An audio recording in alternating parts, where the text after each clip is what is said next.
Hello student, welcome back. Myself Hital Goswami from Ma Ashapura Vidya Sankul.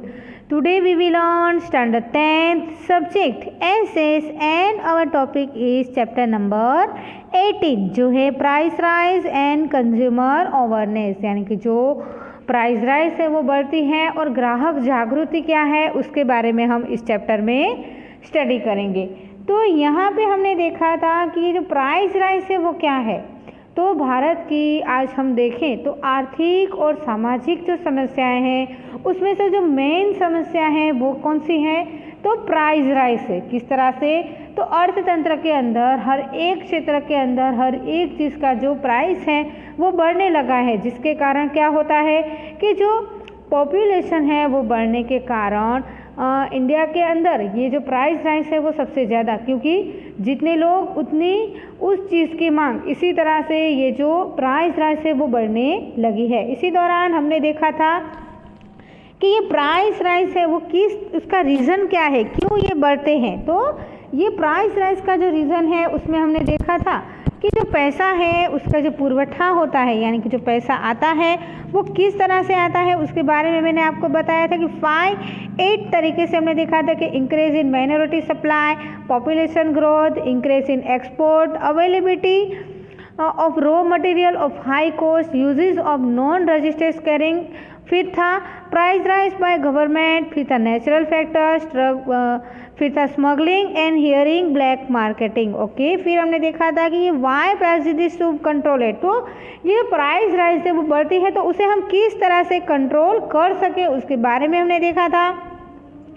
फिर देखा था कि step taken control price rise, यानी कि जो भाव नियंत्रण है वो किस तरह से बढ़ना चाहिए उसके बारे में मैंने आपको बताया था, जैसे कि मॉनेटरी मसेस है, फिजिकल मसेस है, कंट्रोल और कैपिटल इन्वेस्टमेंट, ऐसे अलग अलग तरीक़ों से हमने यहाँ पे देखा था। उसके बाद देखा था हमने कि कंज्यूमर अवेयरनेस क्या है, यानी कि ये जो ग्राहक जागृति है उसके बारे में अभी हम रीड कर रहे हैं। तो ये जो जागो ग्राहक जागो के द्वारा आज जो हर एक व्यक्ति है कोई ना कई तरीके से ग्राहक है वो है वो बन ही जाता है। तो उसके लिए कभी कभी क्या हो जाता है, तो वो कंज्यूमर है उसके साथ, यानी कि फॉर्म्स ऑफ कंज्यूमर एक्सप्लेनेशन, यानी कि ग्राहक के साथ जिस तरह से उसका शोषण होता है उसके बारे में भी मैंने आपको बताया था।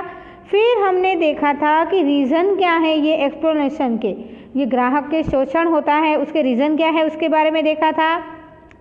फिर consumer awareness in consumer protection, तो ग्राहक सुरक्षा के क्षेत्र में ग्राहक जागृति के बारे में मैंने आपको बताया था किस तरह से ये जो हम देखें तो हम यहाँ पे देखें तो 24 दिसंबर यानी कि 1986 को इंडिया के अंदर नेशनल कंज्यूमर राइट डे मनाया जाता है।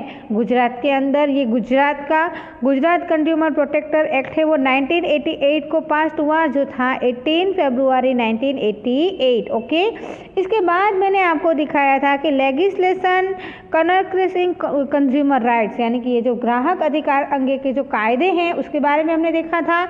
तो ये कंज्यूमर प्रोटेक्शन एक्ट वो 1986 को हुआ, ठीक है, वो सामाजिक और आर्थिक कायदे के रूप में था।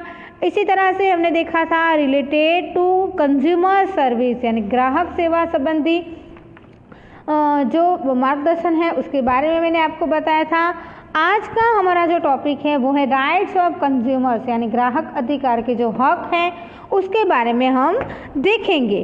तो क्या है ये ग्राहक सुरक्षा के हक, उसके बारे में मैं आपको बताऊं तो यहाँ पे आप देखेंगे तो बाज़ार के अंदर मिलती जो अलग अलग प्रकार की जो चीज़ वस्तुएं हैं उसकी जानकारी पाने के लिए ग्राहक वस्तु की हर एक पसंदगी की है वो भूल कर बैठा है। किस प्रकार से, अगर वो उस चीज़ की जानकारी अगर नहीं पाता है, वो उस चीज़ के बारे में अगर नहीं जानता है तो क्या होता है, तो ऐसे ही बाज़ारों के अंदर वैविध्यपूर्णता के रूप से ये तो सारी चीज़ें हैं उसका बढ़ावा है वो बढ़ने लगता है। कभी कभी ऐसा खर्च हो जाता है तो उससे उसका पूरा पैसा उसे मिलता नहीं है। तो कभी कभी ऐसा हो जाता है कि express registration that has been cheated, He invites many types of disgust by purchasing edible object of low quality, duplicates or adulterated and low quality which harms of health. Moral standard of society goes down due to immoral activities like under measurement, education, duplication, cheating, looting and price corruption. Okay, तो ग्राहकों के ये जो उत्पादन है, उसकी जो उत्पादित चीज वस्तु हैं, उन सभी का जो भाव और संग्रह है वो सबसे ज़्यादा बढ़ने लगा है। इसी तरह से हम देखें तो हर एक रीत और रस्म के साथ, ऐसी लड़त के साथ शिक्षण और विविध उपयोगी समझ के द्वारा हर एक अधिकारों के अंदर ये देखने को हमें मिलता है। अधिकारों का रक्षण करने के लिए ग्राहक जागृति का मुख्य उद्देश्य बनता है। कायदे के अंदर हम देखें तो ग्राहक सुरक्षा के यानी कि राइट्स ऑफ कंज्यूमर 6 प्रकार के दिखाए गए हैं। एक तो है राइट टू सेफ्टी है, सेकंड है right to get information, third है राइट टू चूज, फोर्थ है राइट टू बी हियर्ड और राइट टू बी रिप्रेजेंट, फिर है राइट टू सीक रिड्यूल्स और 6 है right to get consumer education. Okay, now इसे हम पॉइंट बाय पॉइंट देखते हैं कि किस तरह से ये जो 6 अधिकार हैं ग्राहक के, जो कंज्यूमर्स के राइट्स हैं। तो पहला उसमें है राइट टू सेफ्टी, जिसमें क्या होता है, जो उत्पादन प्रक्रिया है उनसे द्वारा चीज़ वस्तु है जो हमारे सामने आती है, वो सारी चीज़ों को किस प्रकार से हमें यहाँ हमारे सामने लिया जाता है। तो ये सारी चीज़ों को या सेवाओं को ग्राहक के जान और जोखिम के द्वारा, आरोग्य की हानिकर्ताओं के द्वारा रक्षण और सलामती देने का जो अधिकार है वो यहाँ पे दर्शाया है। इसी अधिकार के द्वारा भौतिक पर्यावरण की जो सुरक्षाएं हैं, जीवन की गुणवत्ताएं हैं, उसकी सलामती हमारे सामने यूजफुल बन जाती है। क्लियर।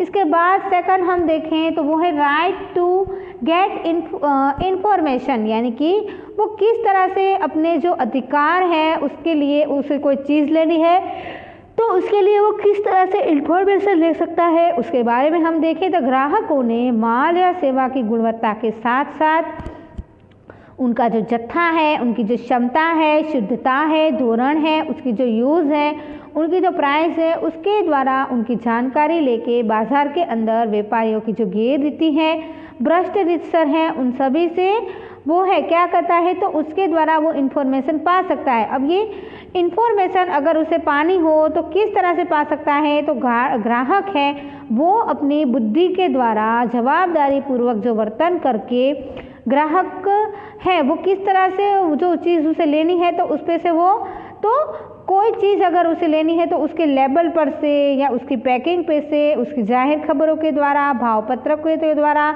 सरकारी जो जाहिर खबरें आती हैं यानी कि सरकार की जो एडवर्टाइजिंग आती है उसके द्वारा या अहवालों पे से वो ये जो सारी माहिती है ये उसके द्वारा वो पा सकता है। क्लियर।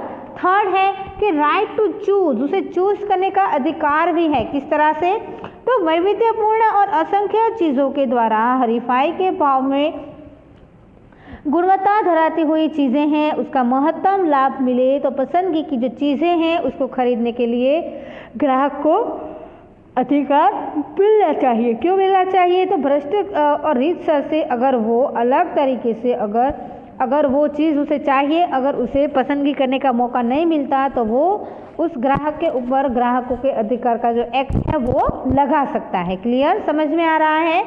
इसी तरह से अधिकार है वो ग्राहकों की वस्तु के बिना, कीमत की सांप्रदायिकता के बिना, गुणवत्ता की जो खातरी है वो अलग अलग प्रकार से वस्तु की ग्राहक के साथ बहुत ही अनुकूलता के साथ हम देखें तो उसकी जो पसंदगी है, उसकी जो स्वतंत्रता है वो अधिकारों के द्वारा करने में आती है। क्लियर। इसके बाद का जो हमारा टॉपिक है वो है फोर्थ, जो है कि राइट टू बी हियर्ड और राइट टू देखें तो रिप्रेजेंट, उसे रिप्रेजेंट करने का भी अधिकार है। किस तरह से, तो ग्राहक के हक और उसके हित के रक्षण के लिए ग्राहक की जो फरियाद आती है, उसके जो हित संबंधी जो क्वेश्चंस आते हैं वो हर एक कक्षा से उसकी रजूआत होनी चाहिए। और हम देखें तो इसके बाद की जो विचारणा है वो भी करनी चाहिए और उसका जो रीज़न है उसे किस बात से प्रॉब्लम है उसका भी सॉल्यूशन लाना चाहिए।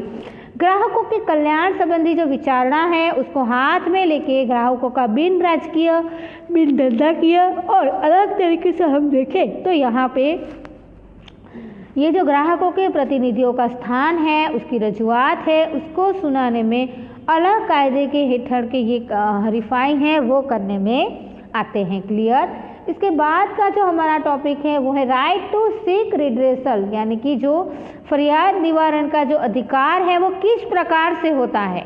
तो हम यहाँ पे देखें तो हर एक अधिकार के नीचे के हेठड़ अप्रामाणिक व्यापारी रीत रस्म के साथ, बेदरकारी के साथ, नुकसानकारी के साथ, अनैतिक शोषण के द्वारा ये जो फरियाद है वो कर सकता है। किस तरह से? तो ये जो निवारण है वो ग्राहक के द्वारा नुकसान पहुंचा के उसकी मांग का अधिकार बनाया जाता है। हर एक वर्तर के अंदर माल बदली के द्वारा वापस से लिया जाता है, पैसे दिए जाते हैं, चार्ज वसूल किया जाता है, उसका जो समारकाम है, अगर वो कोई चीज़ें हैं उसे टूट गई हैं तो उसे किस तरह से उसे अच्छी तरह से वापस से बना के देनी चाहिए। इसी तरह से एक या एक से भी ज़्यादा राहतों का जो वर्तर है वो हम ये जो कंज्यूमर है यानी कि राइट टू कंज्यूमर के द्वारा हमें पा सकते हैं, जिसके अंदर right to seek redressal. Okay, clear.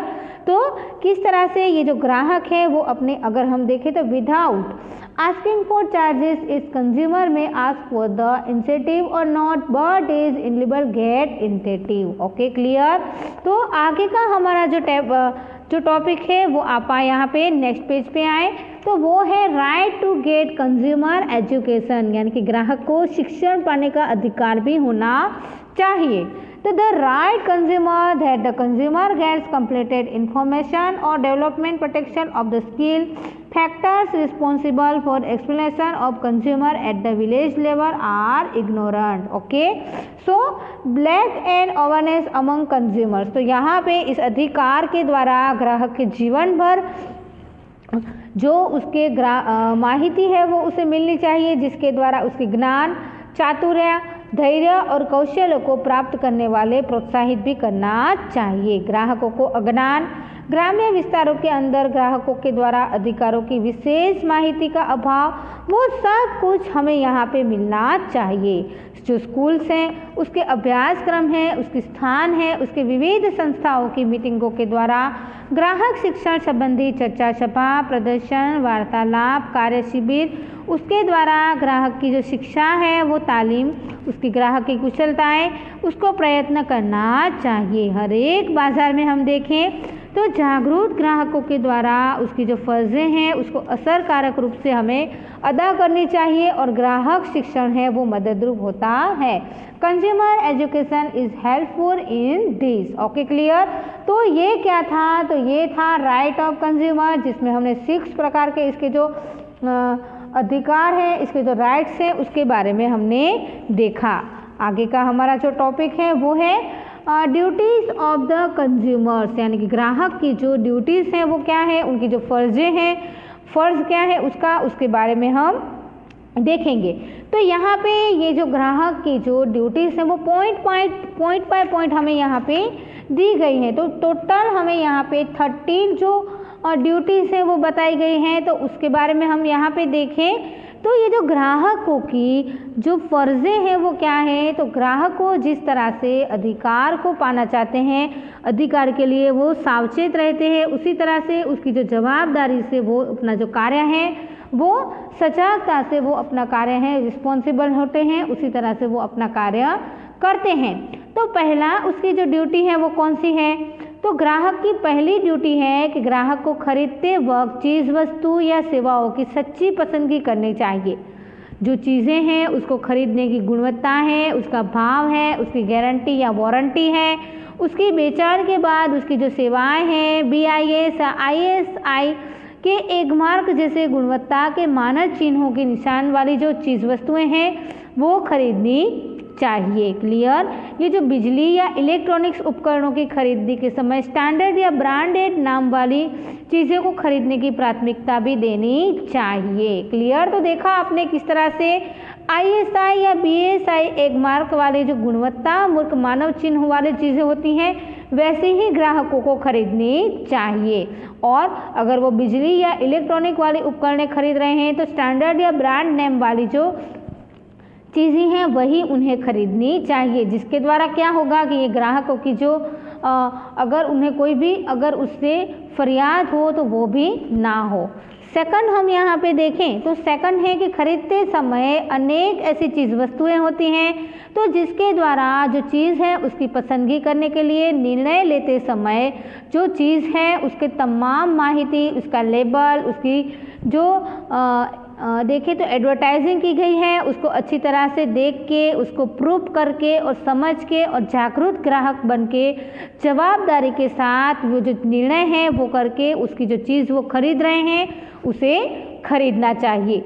ग्राहक के निर्णय में व्यवहार का शानपन है, बुद्धिपूर्वक और गणतरी के रूप में और विवेक दृष्टिपूर्ण से वर्तन करके ये जो सारी चीज़ें हैं वो सो दैट में be protected against explanation and cheating. तो चीटिंग अगर उसके साथ ना हो और एक्सप्लेनेशन ना हो, उसी तरह से ये जो चीज़ें हैं उसे उनकी ओर से खरीदनी चाहिए। थर्ड को हम देखें तो ग्राहक की फ़र्ज ये भी है कि उसके वर्तन और व्यवहार के द्वारा विक्रेता और उत्पादकों के साथ एक सज्जन और प्रामाणिक व्यक्ति की खातिरी कराती है। तो ऐसी अपेक्षा के साथ ये कायदे का अमल भी किया जाना चाहिए। फोर्थ है ग्राहक के द्वारा यानी कि कंज्यूमर के द्वारा खरीदा गया जो माल है, उसकी सेवाएं हैं, उसका पक्का बिल लेके जो पैसे चुकाते हैं उसकी पक्की रसीद लेने का आग्रह हमें रखना चाहिए। वारंटी कार्ड विक्रेता के पास से लेके भरा के जो दुकान है या उससे सिक्के या व्यापारी की सही सिग्नेचर लेके जो चीज़ हम खरीद रहे हैं वो अच्छी तरह से हमें लेनी चाहिए। क्लियर? तो इसी तरह से ये जो सारे अलग अलग छोटी छोटी बात है वो याद रखिए, जो ड्यूटी है वो हम निभा सकते हैं। फिफ्थ हम देखें तो ग्राहकों को बिन राजकीय और बिन धंधाकीय धोरण से हम देखें तो स्वैच्छिक रूप से साथ मिलके ये स्वैच्छिक ग्राहक मंडल या संगठन रचने चाहिए, जिसके द्वारा ये मंडलों के द्वारा ग्राहकों की जो फरियादें हैं, उनको जो क्वेश्चंस हैं वो हम निकाल और कायदेसर से अच्छी तरह से निभा पाएँ। सरकार की जो ग्राहक संबंधी विविध समितियां हैं, प्रतिनिधित्व हैं, ये सारी चीज़ों का हम संकलन है वो कहाँ से कर पाते हैं? तो ये सारी समिति का प्रतिनिधित्व है होना चाहिए और हर एक क्षण में उसका शोषण ना हो, ऐसा भी कार्य ग्राहकों को अपनी फ़र्ज में, अपनी ड्यूटी में लेना चाहिए। क्लियर? अभी हमने ये जो ड्यूटीज़ कर रहे हैं, ड्यूटी ऑफ द कंज्यूमर्स, वो अभी हम 5 कर रहे हैं, 5 कर रहे हैं। नेक्स्ट वीडियो में आगे की जो ड्यूटी है उसके बारे में बात करेंगे। तब तक आप इसे घर पे रिवाइंड करें, रीड करें। Thank you very much, take care.